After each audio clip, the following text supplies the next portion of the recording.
to you Happy birthday to you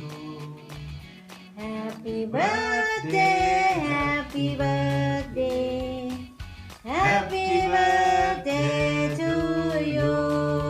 Happy birthday to you Happy birthday to you Happy birthday Happy birthday Happy birthday to you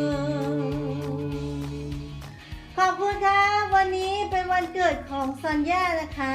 แล้วก็ เทวดาคุ้มครองเด้อ ข่าววันนี้วันที่ 11 มีนาคมนะคะ แต่ไม่บอกปีพศนะคะ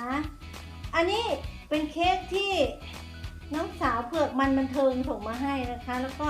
อันนี้เป็นไอเดียของน้องผิงด้วยมั้งเนี่ย แล้วก็ขอบคุณพี่ชายนะคะที่โอนเงินเข้าบัญชีให้ตื่นขึ้นมา ก็เจอเงินเข้าบัญชีเลยนะคะ รู้สึกหัวใจมันกระชุ่มกระชวยนะคะ ไม่หมด วันนี้ก็เลยไม่บ่นอะไรนะคะขอบคุณผู้มีอุปการะคุณทุกท่านนะคะที่ให้การสนับสนุนในทุกๆด้านในเจ้าภาพในทุกๆคนในทุกๆด้านทั้งด้านกำลังใจกำลังกายทั้งด้านการเงิน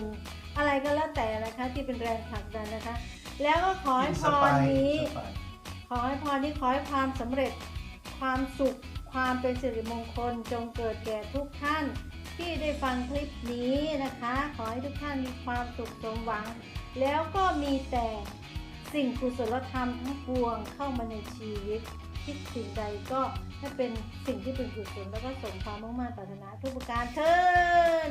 สาธุ to you Happy birthday to you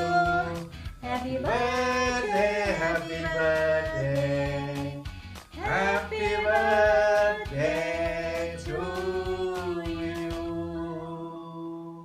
ขอจบคลิปแค่นี้นะคะ ขอบคุณทุกท่านที่ติดตามรับชมอย่าลืมกดไลค์กดแชร์และกดติดตามเพื่อเป็นกำลังใจให้ซอนย่าวาไรตี้ด้วยนะคะ สวัสดีค่ะ